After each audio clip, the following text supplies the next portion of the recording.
L'unica via percorribile è quella della volontarietà. Lavorare nei giorni di festa non deve essere vietato, ma nemmeno imposto. Piuttosto dovrebbe essere una scelta. Lo sostiene anche l'Unione dei Consumatori del Veneto, che pur difendendo l'esigenza dei clienti di avere sempre a disposizione un servizio, comprende anche le difficoltà di chi si vede costretto a lavorare anche nei giorni di festa. E il problema qua va affrontato, come l'abbiamo affrontato anche negli altri anni, sotto il punto di vista della volontarietà di poter fare questa cosa. Cioè noi riteniamo che il dipendente debba esprimere anche una propria volontà nel lavorare anche nei giorni importanti come il Natale o Capodanno.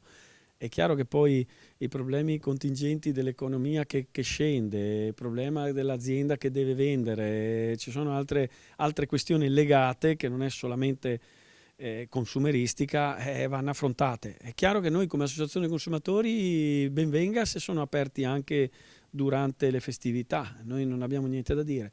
Ecco, è chiaro che comunque non perdiamo di vista il fatto che anche il lavoratore che si lamenta di questo andrà tutelato. In sostanza il dilemma resta sempre lo stesso: santificare le feste o garantire il diritto al lavoro. L'unica soluzione è chiedere ai diretti interessati, ovvero ai dipendenti, di poter scegliere.